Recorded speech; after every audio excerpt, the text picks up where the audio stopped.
Top quality और consistent performance के लिए सिर्फ सिल्वर पंप नाम याद रखना।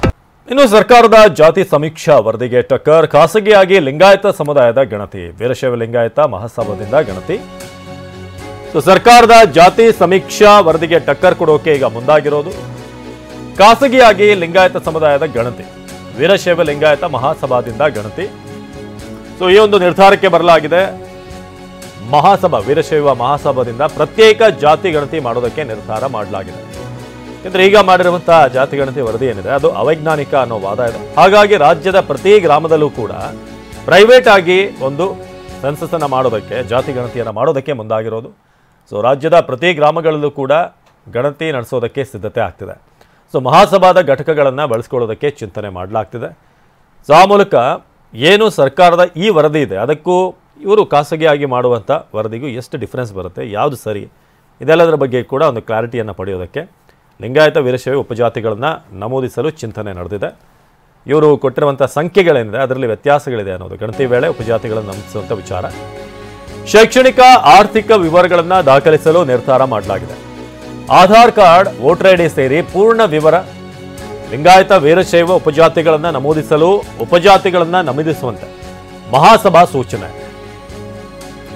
ಪ್ರತ್ಯೇಕ ಲಿಂಗಾಯತ ಗಣತಿ ವರದಿಯನ್ನ ತಯಾರಿಸಲಾಗುತ್ತೆ. ಅಂದ್ರೆ ಇಲ್ಲಿ ಲಿಂಗಾಯತರು ಎಷ್ಟಿದ್ದಾರೆ ಅನ್ನೋದ್ರ ಬಗ್ಗೆ ಒಂದು ಸಂಖ್ಯೆಯನ್ನು ಕಲೆಕ್ಟ್ ಮಾಡೋದಕ್ಕೆ ಅಥವಾ ಒಂದು ಡೇಟಾ ಹೊರಗಡೆ ತೆಗೆಯೋಕೆ ಈಗ ಪ್ರಯತ್ನ ಆಗ್ತಿದೆ. ಪ್ರತ್ಯೇಕ ವರದಿಯನ್ನು ತಯಾರಿಸಿ ಸರ್ಕಾರಕ್ಕೆ ಸಲ್ಲಿಸೋದಕ್ಕೆ ಪ್ಲಾನ್. ನೋಡಿ, ನಿಮ್ಮ ಜಾತಿ ಗಣತಿ ರಿಪೋರ್ಟ್ ಪ್ರಕಾರ ಇಷ್ಟಿದೆ, ನಾವು ಪ್ರೈವೇಟ್ ಆಗಿ ಮಾಡಿದ್ದೀವಿ, ನಮ್ಮದಲ್ಲಿ ಇಷ್ಟಿದೆ ಅನ್ನೋ ರೀತಿಯಾಗಿ ಈಗ ಮುಂದಿನ 6 ತಿಂಗಳಲ್ಲಿ ಗಣತಿ ಆರಂಭ ಮಾಡೋಕ್ಕೆ ನಿರ್ಧಾರ ಮಾಡಲಾಗಿದೆ. ಇನ್ನು ಸರ್ಕಾರದಿಂದ ಏನು ಈಗ ಸತ್ಯಕ್ಕೆ ದೂರವಾದಂಥ ಸಮೀಕ್ಷೆ ಆಗಿದೆ ಅಂತ ಬೆಂಗಳೂರಿನಲ್ಲಿ TV9ಗೆ ಶಂಕರ್ ಬಿದರಿ ಹೇಳಿಕೆಯನ್ನು ಕೊಟ್ಟಿದ್ದಾರೆ. ವೀರಶೈವ ಮಹಾಸಭಾ ರಾಜ್ಯಾಧ್ಯಕ್ಷರಾದಂಥ ಶಂಕರ್ ಬಿದರಿ ಈ ಬಗ್ಗೆ ಏನು ಹೇಳಿದ್ರು ಬನ್ನಿ ನೋಡೋಣ. ಇದು ಸರ್ಕಾರದ ಫಿಗರ್ಗಳಿಗೆ ಸರ್ಕಾರ ಬಹಳ ಅಸತ್ಯಪೂರ್ಣವಾದಂಥ, ಸತ್ಯಕ್ಕೆ ದೂರ ಇರತಕ್ಕಂಥ ಮತ್ತು ಸಮರ್ಪಕವಾಗಿ ಸಮೀಕ್ಷೆ ಮಾಡದೇ ಇರತಕ್ಕಂಥ ಒಂದು ಅಂಕಿ ಸಂಖ್ಯೆಗಳನ್ನು ಬಿಡುಗಡೆ ಮಾಡಿದರೆ ನಮ್ಮ ಸಮಾಜಕ್ಕೆ ಆಘಾತ ಆಗುತ್ತೆ, ನಮ್ಮ ಸಮಾಜದ ಆತ್ಮವಿಶ್ವಾಸಕ್ಕೆ ಧಕ್ಕೆ ಆಗುತ್ತೆ ಮತ್ತು ನಮ್ಮ ಸಮಾಜ ರಿಯಾಲಿಟಿಗೆ ಮತ್ತು ಇವರು ಫ್ಯಾಕ್ಟ್ಸ್ ಫಿಗರ್ಸ್ಗೆ ಏನೂ ರಿಲೇಷನ್ ಇಲ್ಲ. ಅದಲ್ಲದೇ ನಮ್ಮದು ಏನಿದೆ, ಸರ್ಕಾರ ಬಿಟ್ಬಿಡಿ, ನಾವು ನಮ್ಮ ಸಮಾಜದ, ಲಿಂಗಾಯತ ಸಮಾಜದ ಆರ್ಥಿಕ ಮತ್ತು ಸಾಮಾಜಿಕ ಮತ್ತು ಶೈಕ್ಷಣಿಕ ಅಭಿವೃದ್ಧಿಯನ್ನು ಮಾಡ್ತಕ್ಕಂಥದ್ದು ನಮ್ಮ ಮಹಾಸಭೆಯ ಕರ್ತವ್ಯ ಇದೆ. ಶಿವ ಮಹಾಸಭಾದಿಂದನೇ ಸಮುದಾಯದ ಜಾತಿ ಗಣತಿಯನ್ನು ಮಾಡೋದಕ್ಕೆ ಏನಾದರೂ ಪ್ಲಾನ್ ಇದೆ. ಈಗಾಗಲೇ ನಾವು ಅದರ ಬಗ್ಗೆ ಘೋಷಣೆಯನ್ನು ಸಹಿತ ಮಾಡಿದ್ದೀವಿ. ನಮ್ಮ ಎಲ್ಲ ತಾಲೂಕು ಘಟಕಗಳ ಮುಖಾಂತರ ನಮ್ಮ ಸಮಾಜದ ಪ್ರತಿಯೊಂದು ಕುಟುಂಬ ಮತ್ತು ಪ್ರತಿಯೊಂದು ವ್ಯಕ್ತಿಯ ಗಣತಿಯನ್ನು ನಾವು ಮಾಡೋರು ಇದ್ದೀವಿ.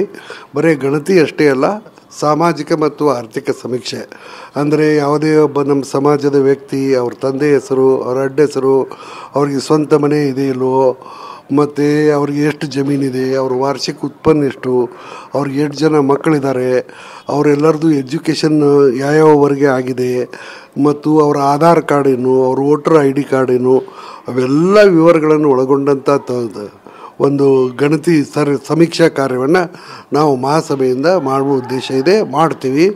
ಅದು ತಾಲೂಕು ವೈಸ್ ಮಾಡ್ತೀವಿ. ನಾವು ನಮ್ಮ ತಾಲೂಕಾ ಘಟಕಗಳ ಮುಖಾಂತರನೇ ನಾವು ಮಾಡ್ತೀವಿ. ಅವ್ರಿಗೆ ನಮ್ಮ ಜನ ಯಾರು ಅನ್ನೋದು ಐಡೆಂಟಿಫೈ ಮಾಡೋದು ನಮ್ಮ ತಾಲೂಕು ಸಮಿತಿಯವರಿಗೆ ಭಾಳ ಸುಲಭವಾಗಿ ಗೊತ್ತಾಗುತ್ತೆ. ನಾವು 236 ತಾಲೂಕಲ್ಲಿಯೂ ನಮ್ಮ ಸಮಿತಿಯಿಂದ, ಮಹಾಸಭೆಯಿಂದ ನಾವು ನಮ್ಮ ಆರ್ಥಿಕ ಮತ್ತು ಸಾಮಾಜಿಕ ಸಮೀಕ್ಷೆನ ನಾವು ಮಾಡ್ತೀವಿ. ಈ ಬಗ್ಗೆ ಹೆಚ್ಚಿನ ಮಾಹಿತಿಯನ್ನು ನೀಡ್ತಾರೆ ಪ್ರಮೋದ್ ನೇರ ಸಂಪರ್ಕದಲ್ಲಿ. ಪ್ರಮೋದ್, ಈಗ ಗಮನಿಸ್ತಾ ಇದ್ದೀವಿ, ಒಂದ್ ಕಡೆ ಸರ್ಕಾರದ ಜಾತಿ ಗಣತಿ ವರದಿ, ಇನ್ನೊಂದ್ ಕಡೆ ಖಾಸಗಿಯಾಗಿ ಈಗ ವೀರಶೈವ ಮಹಾಸಭಾದವರು ಕೂಡ ಒಂದು ಗಣತಿಯನ್ನು ಮಾಡೋಕೆ ಮುಂದಾಗಿದ್ದಾರೆ. ಹೇಗಿರುತ್ತೆ ಗಣತಿ ಪ್ರಕ್ರಿಯೆ, ಏನೆಲ್ಲ ನಿರ್ಧಾರವನ್ನ ಮಾಡಲಾಗಿದೆ ಮಹಾಸಭಾದಿಂದ ಅಂತ? ಅವಿನಾಶ್, ಮುಖ್ಯವಾಗಿ ಈಗಾಗಲೇ ಸಂಪೂರ್ಣ ವಿವರಗಳನ್ನು ನೋಡ್ತಾ ಇದ್ರೆ ಜಾತಿ ಗಣತಿ ವಿಚಾರವಾಗಿ ಈಗಾಗಲೇ ರಾಜ್ಯದಲ್ಲಿ ಸಾಕಷ್ಟು ಪರ ವಿರೋಧ ಚರ್ಚೆಗಳು ಉಂಟಾಗ್ತಾ ಇದೆ. ಅತ್ತ ವೀರಶೈವ ಲಿಂಗಾಯತ ಮಹಾಸಭಾವೇ ಈಗಾಗಲೇ ಲಿಂಗಾಯತರ ಸಂಖ್ಯೆಯನ್ನು ಕೇವಲ 8% ಮಾತ್ರ ಸೂಚಿಸ್ತಾ ಇರುವಂಥ ಹಿನ್ನೆಲೆಯಲ್ಲಿ ಆ ಒಂದು ಅಂಶದ ಬಗ್ಗೆ ಅಥವಾ ಆ ಒಂದು ಸಂಖ್ಯೆ ಬಗ್ಗೆ ತೀವ್ರವಾದಂಥ ವಿರೋಧವನ್ನು ವ್ಯಕ್ತಪಡಿಸ್ತಾ ಇದೆ. ಹೀಗಾಗಿ ನಮ್ಮ ಅನುಗುಣ ಪ್ರಕಾರ ಅಥವಾ ನಮ್ಮ ಮಾಹಿತಿಯ ಪ್ರಕಾರ ರಾಜ್ಯದಲ್ಲಿ 35% ಲಿಂಗಾಯತ ವೀರಶೈವ ಸಮುದಾಯ ಇದೆ. ಆದರೆ ಇದರಲ್ಲಿ ಈ ಒಂದು ಜಾತಿ ಗಣತಿಯಲ್ಲಿ ಕೇವಲ 8% ಮಾತ್ರ ತೋರಿಸಲಾಗಿದೆ ಅನ್ನುವಂಥ ತೀವ್ರವಾದಂಥ ಅಸಮಾಧಾನವನ್ನು ಹೊರಹಾಕಿದೆ. ಈಗ ಇದನ್ನು ಕೌಂಟರ್ ಮಾಡುವಂಥ ನಿಟ್ಟಿನಲ್ಲಿ, ಅಂದರೆ ಈಗಾಗಲೇ ಸರ್ಕಾರ ಹೇಳಿರುವಂಥ ಅಂಕಿಅಂಶವನ್ನು ಕೌಂಟರ್ ಮಾಡುವಂಥ ನಿಟ್ಟಿನಲ್ಲಿ ಅವರೇ ಪ್ರತ್ಯೇಕವಾಗಿ ಖಾಸಗಿಯಾಗಿ ಲಿಂಗಾಯತ ವೀರಶೈವ ಸಮುದಾಯದ ಜಾತಿ ಗಣತಿ ಮತ್ತು ಆರ್ಥಿಕ ಮತ್ತು ಸಾಮಾಜಿಕ ಸಮೀಕ್ಷೆ ನಡೆಸೋದಕ್ಕೆ ವೀರಶೈವ ಲಿಂಗಾಯತ ಮಹಾಸಭಾ ತೀರ್ಮಾನ ಮಾಡಿದೆ. ಟಿವಿ9 ಜೊತೆ ಮಾತನಾಡಿರುವಂಥ ಮಹಾಸಭಾದ ರಾಜ್ಯಾಧ್ಯಕ್ಷ ಶಂಕರ್ ಬಿದ್ರಿ ಅವರು ತಾಲೂಕಾ ಘಟಕಗಳನ್ನು, ಅಂದರೆ 236 ತಾಲೂಕಲ್ಲೂ, ರಾಜ್ಯದ 236 ತಾಲೂಕಲ್ಲೂ ಕೂಡ ಈಗಾಗಲೇ ಪ್ರತ್ಯೇಕವಾದಂಥ ಘಟಕಗಳಿವೆ. ಆ ಘಟಕಗಳಿಗೆ ಸಂಬಂಧಪಟ್ಟಂತೆ ಆ ಘಟಕಗಳ ಮೂಲಕ ನಾವು ಸರ್ವೆಯನ್ನು ಮಾಡಿಸ್ತೀವಿ ಅನ್ನುವಂಥ ಮಾತನ್ನು ಹೇಳ್ತಾ ಇದ್ದಾರೆ.